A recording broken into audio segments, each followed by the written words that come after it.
Assalamualaikum warahmatullahi wabarakatuh. Waalaikumsalam warahmatullahi wabarakatuh. Sebelum ke pelajaran kita berdoa terlebih dahulu ya. Mas Aji silakan dipimpin untuk berdoa terlebih dahulu. Duduk rapi. Ya, oke, yes. Berdoa mulai. Doa selesai. Kabarnya hari ini? Alhamdulillah, luar biasa, badan sehat, pikiran cerdas, serta semangat. Yes. Adakah yang tidak masuk hari ini? Tidak. Masuk semuanya. Tepuk 1, Yes. tepuk 2, Oke. tepuk 3, Semangat. tepuk 4, Konsentrasi. tepuk 5. Siap belajar.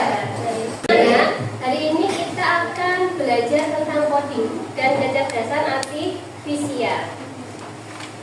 Berpikir komputasional tujuannya adalah agar kalian itu mampu menerapkan prinsip berpikir komputasional untuk menyelesaikan masalah sehari-hari. Apa itu berpikir komputasional? Apa kira-kira? Ada yang tahu? Sebelumnya kita simak video berikut ini. Berpikir komputasional, computational thinking. Pengertian berpikir komputasional, computational thinking adalah proses berpikir yang terstruktur dan sistematis dalam menyelesaikan masalah yang kompleks dengan cara yang dapat dilakukan oleh manusia, komputer, atau keduanya. Pendekatan ini sangat penting dalam era digital karena membantu siswa dan individu untuk memecahkan masalah dengan efisien dan logis. Menurut Janet Emily tahun 2006, pelopor konsep ini berpikir komputasional adalah sebuah cara berpikir yang melibatkan perumusan masalah dan solusi sedemikian rupa sehingga solusi tersebut dapat dilaksanakan secara efektif oleh agen informasi, manusia, atau komputer. Berpikir komputasional terdiri dari 4 komponen utama yang saling berkaitan, yaitu decomposition, pemecahan masalah, pattern recognition, pengenalan pola, abstraksi, dan algoritma design, perancangan algoritma. Pertama, decomposition adalah proses memecah suatu masalah besar atau kompleks menjadi bagian-bagian yang lebih kecil dan mudah dikelola. Tujuannya adalah untuk memahami masalah secara lebih mendalam dan menyelesaikannya secara bertahap. Misalnya, ketika seseorang ingin membuat aplikasi e-learning, masalah besar ini dapat dipecah menjadi sub-masalah seperti pembuatan sistem login, pengelolaan materi pelajaran, penilaian otomatis, dan tampilan antarmuka pengguna. Dengan begitu, pengembang dapat fokus menyelesaikan satu bagian terlebih dahulu sebelum menggabungkannya menjadi solusi utuh. Komponen kedua adalah pattern recognition, yaitu kemampuan untuk mengenali pola, tren, atau kemiripan dalam data atau proses. Dengan mengenali pola, seseorang dapat memahami struktur masalah dan menerapkan solusi yang sama atau serupa pada kasus lain. Misalnya, dalam pemrosesan data penjualan, jika ditemukan bahwa penjualan selalu meningkat pada akhir pekan, maka pola ini dapat dimanfaatkan untuk merancang strategi promosi yang lebih efektif. Dalam konteks pemrograman, pengenalan pola digunakan saat mengembangkan algoritma yang sering berulang, seperti pengurutan atau pencarian data. Selanjutnya adalah abstraction, yaitu proses menyederhanakan masalah dengan cara menyaring informasi yang penting dan mengabaikan hal-hal yang tidak relevan. Abstraksi membantu kita untuk fokus pada inti dari masalah tanpa terganggu oleh detail yang tidak perlu. Misalnya, saat mendesain aplikasi pemesanan makanan, pengguna tidak perlu mengetahui proses memasak makanan secara rinci, cukup menampilkan nama menu, harga, dan estimasi waktu pengiriman. Dengan demikian, solusi menjadi lebih efisien, mudah dipahami, dan tidak membingungkan. Terakhir, algoritma desain adalah perancangan serangkaian langkah-langkah logis dan sistematis untuk menyelesaikan masalah.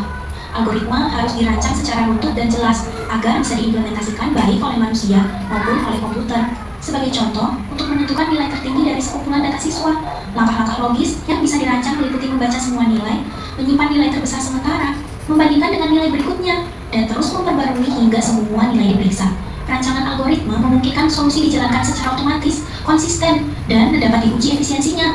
Keempat komponen ini, decomposition, pattern recognition, abstraction, dan algoritma design merupakan landasan dalam berpikir komputasional yang tidak hanya penting dalam bidang informatika, tetapi juga sangat relevan dalam kehidupan sehari-hari, pengambilan keputusan, dan berbagai bidang ilmu lainnya. Dengan menguasai cara berpikir ini, seseorang dapat menjadi pemecah masalah yang lebih baik, berpikir lebih logis, serta mampu menghadapi tantangan kompleks secara sistematis. Channel TV Pendidikan yang like dan subscribe, aku doakan tambah pintar dan tercapai cita-citanya. Terima kasih sudah belajar bersama channel TV Pendidikan. Wassalamualaikum warahmatullahi wabarakatuh.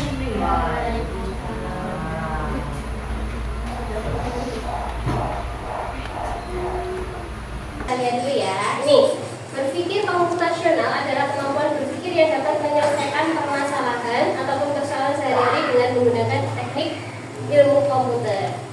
Maksudnya itu adalah sampean diajari untuk menyelesaikan sebuah masalah dengan menggunakan ilmu komputer. Biasanya kalian belajar tentang berpikir komputasional.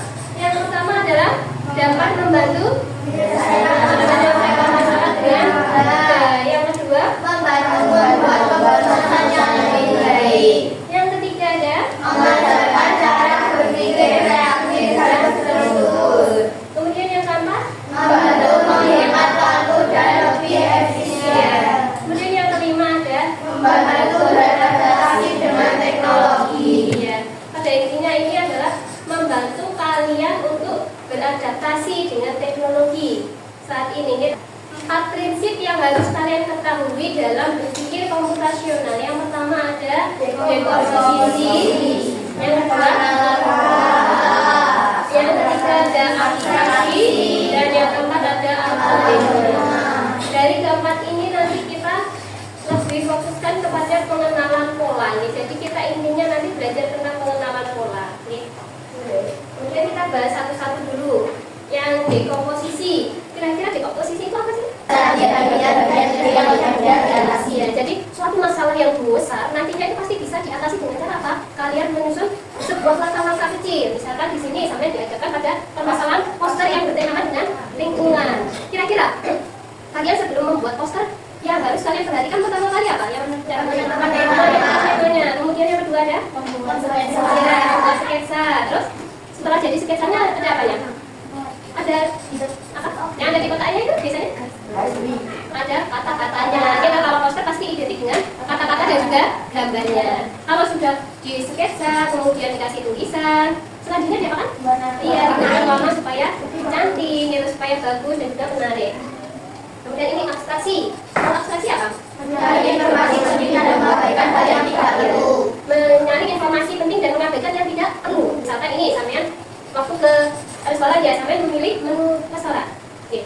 Nah, di situ apakah kalian akan membeli semua makanan yang ada di situ? Tidak. Kita ingin nasi goreng. Berarti misalkan dikasih katalog. Apakah sampean nanti akan memilih sambelnya atau bagaimana? Atau lebih fokus ke nasi gorengnya? Ya, sampai lebih fokus ke nasi gorengnya. Setelah itu, kan di nasi goreng, di menu nasi goreng ada berbagai varian. Misalkan ada nasi goreng ayam, nasi goreng spesial, dan juga nasi goreng siu. Biar nanti sampai tinggal memilih. Kalau algoritma, untuk menyelesaikan. Oke. Jadi algoritma itu ada langkah-langkahnya dalam menyelesaikan sebuah masalah. Misalnya kan sampai disuruh membuka pintu dengan kunci. Yang pertama kira-kira apa? Mengambil kuncinya dulu. Setelah itu, mana? Setelah diputar, kok masih belum bisa dibuka, berarti harus diputar lagi kuncinya. Kalau sudah dibuka, kalau sudah tidak mengunci, berarti nanti tergantung pintunya ya. Kalau pintunya nanti harus ditarik ke dalam, ya ditarik ke dalam. Kalau didorong berarti didorong. Ya, karena setiap pintu itu tidak sama. Ada yang harus ditarik, ada yang harus didorong. Pengenalan pola, apa kira-kira? Mencari bagian yang pecah. Contohnya ada banyak sekali. Yang pertama kita akan belajar tentang gambar. Kira-kira dari sini itu gambarnya apa saja? Kotak, persegi, lingkaran. Ini persegi, lagi. Lingkaran. Berarti kira-kira nanti setelah lingkaran apa ya? Persegi. Kira-kira nanti gambar apa ya yang muncul setelah lingkaran? Segitiga. Selanjutnya ada pola bilangan ganjil. Kira-kira ada yang berani maju ke depan nggak ini untuk melengkapi? Ayo, silakan.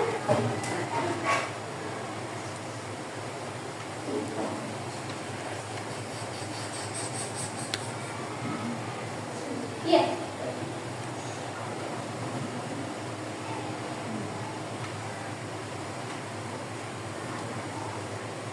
Terima kasih.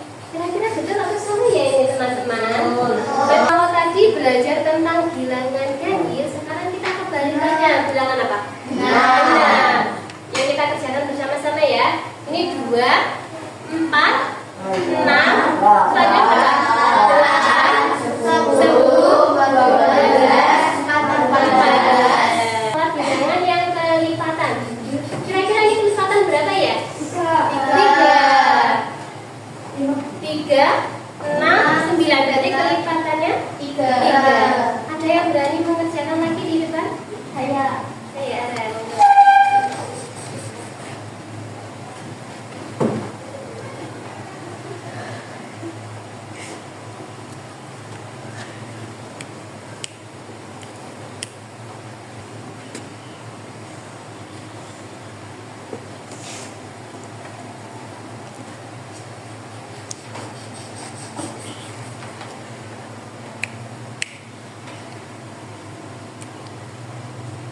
Terima kasih. Dari tempatnya dulu. Kira-kira betul atau salah, Nana? Betul. Oke, terima kasih, Nana. Kita lanjut ke contoh berikutnya. Apa ini? Kuadrat. Ini satu kuadrat berapa? 1. Kalau 2 kuadrat 4. Ini berapa ini? 3, 4, 5. Selanjutnya kira-kira berapa ya, Nana? 36. Berapa lagi? Berapa lagi? 49. Ya, dari sini ada yang ditanyakan? Kalau tidak ada, ketika akan membagikan tugas secara berkelompok, nanti bisa dikerjakan dengan kelompoknya. Ini pola apa saja yang sudah kita pelajari tadi? Nah, ini pola bangun datar, kemudian ada pola ABC, ada pola bilangan baik, ada pola bilangan genap, ada bilangan kelipatan, pola bilangan kuadrat. Ya, yang itu kita pelajari tadi. Kalian itu boleh memilih salah satu di antaranya. Kalau mau dikreasikan boleh nggak, Bu? Boleh. Ini nanti untuk bangun datarnya kalian potong-potong, terus selanjutnya bisa ditempel di kertas manila. Ya. Jangan lupa untuk dikasih nama kelompoknya dan jenis polanya apa yang kalian pakai. Terus selanjutnya kalian presentasikan hasil dari diskusi kalian di depan kelas. Oke? Bisa dimulai sekarang? Bisa. Ini untuk kelompok 1. Kedua sini. Ini kelompok 2. Selanjutnya ada ini gambar segitiga, ini bangun segitiga. Ini bisa dikerjakan secara berkelompok. Jangan lupa ditulis kelompoknya berapa. Ini kelompok 1, 2, 3. Kemudian nama anggotanya ada siapa aja dan pola yang kalian pakai itu apa.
Sudah selesai semuanya, Nana?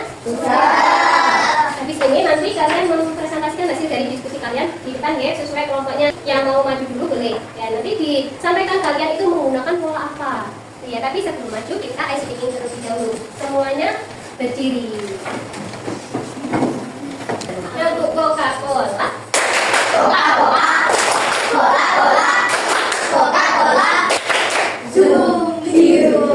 Ya, silakan duduk. Nih, yang mau maju dulu kelompoknya siapa? Kelompok satu. Kelompok satu dulu ya. Ya, silakan kelompok satu.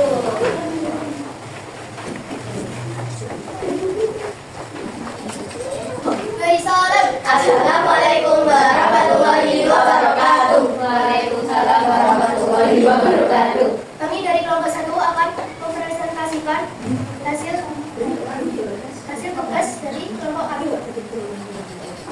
Pola bilangan wisata bentuk persegi. Pola 1, 2 kali 1 sama dengan 2, 2 kali 2 sama dengan 4, 2 kali 3 sama dengan 6, 2 kali 4 sama dengan 8, 2 kali 5 sama dengan 10. Sekian dari kelompok kami. Terima kasih. Wassalamualaikum warahmatullahi wabarakatuh. Waalaikumsalam warahmatullahi wabarakatuh. Kasih tepuk tangan. Selanjutnya kelompok siapa lagi yang mau maju? Kelompok 3. Ya, silakan.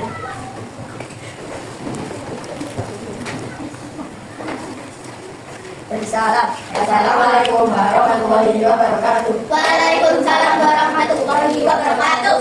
Kami dari kelompok 3 akan mempresentasikan tugas dari kelompok kami. Jenis sekolah bilangan ganjil. Pola 1 ada 1, pola 2 ada 3, pola 3 ada 5, pola 4 ada 7, pola 5 ada 9. Demikian dari kelompok kami. Assalamualaikum Warahmatullahi wabarakatuh. Waalaikumsalam Warahmatullahi wabarakatuh. Lanjut lagi ya, kelompok 2 ya.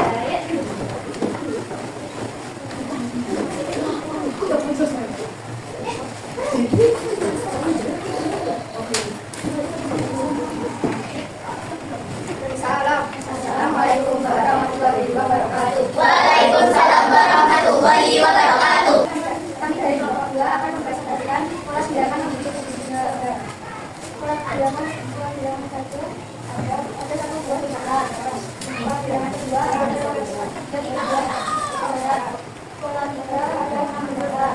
Pola 4 ada 10 bilangan. Pola 5 ada 12 bilangan. Pola 6 ada 20 bilangan. Sekian dari kami. Wassalamualaikum warahmatullahi wabarakatuh. Waalaikumsalam warahmatullahi wabarakatuh. Ini nanti untuk kelompok 1 tadi membahas tentang bilangan lipatan 2, sedangkan kelompok 2 tadi tentang segitiga, dia membuat pola segitiga dari lingkaran. Kelompok 3 nya tadi membuat segitiga, dibangun segitiga membuat bilangan dari polanya apa tadi? Pola bilangan dia kelompok 1 nya dari lipatan 2, kelompok 2 nya membuat segitiga dengan lingkaran, kelompok 3 nya membuat pola bilangan sendiri.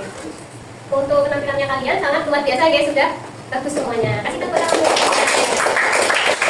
Gimana ya perasaan kalian hari ini? Sudah tahu semua ya? Ini kesimpulan yang kita pelajari untuk hari ini apa? Pengenalan pola adalah proses mengidentifikasi kehidupan atau perusahaan. Jangan berpikir komputasional, pengenalan pola ini akan membantu kita memecahkan sebuah masalah menjadi lebih efektif dan juga efisien. Untuk pelajaran selanjutnya kan kita akan belajar tentang yang lainnya, nanti bisa dipelajari dulu ya. Dan sebelum ketika akhiri bisa dipimpin untuk berdoa terlebih dahulu Mas Aziz untuk mengakhiri pembelajaran hari ini. Doa mulai.